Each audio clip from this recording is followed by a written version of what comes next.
ګران کتونکو د اول اپشن جانب زه عمر خان کاکړ زما سره زما ملګری ریپورټر ثناګل نعماني صاحب موږ تاسو په خدمت کې حاضر یو. دا وخت تحصیل سرانان مهاجر کیم کې موجود دي.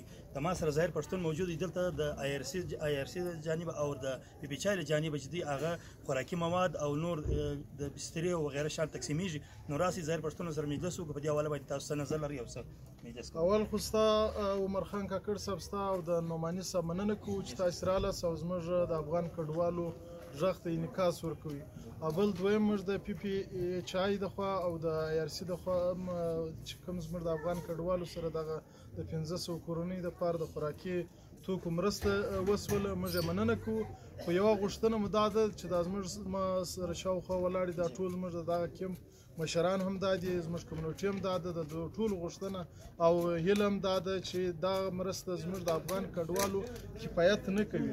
په کار دا ده پوه شولې چې زموږ د افغان کډوالو چې کوم دغه سیلابو وځپله او مرستې را روانې دي، تر اوسه پورې زموږ د افغان کډوالو سره هیڅ چا د یوې روپۍ مرسته هم نه ده کړې. دا په لومړی ځل دی چې د پی پی چای د خوا څخه او د آی آر سی د خوا څخه زموږ د افغان کډوالو سره مرسته کېږي. نو بیا هم زموږ د حکومت پاکستان او دارنګه د نړیوالو خیریه ادارو کوم انجوګانې چې دي د هغو څخه هم دا هیله او غوښتنه ده چې تاسو د افغان کډوالو کیمپو ته ډېر نظر ور واچوئ او زیات فوکس باید ستاسو پر افغان کډوالو باندې. بیا هم زه د افغان کمیشنر ارباب طالب قاصد صاحب او ډي اے ذاکر دراني صاحب او شهابالدین آغا مننه کوم چې په دې کې نه ستړي کېدونکې هلې ځلې وکړې.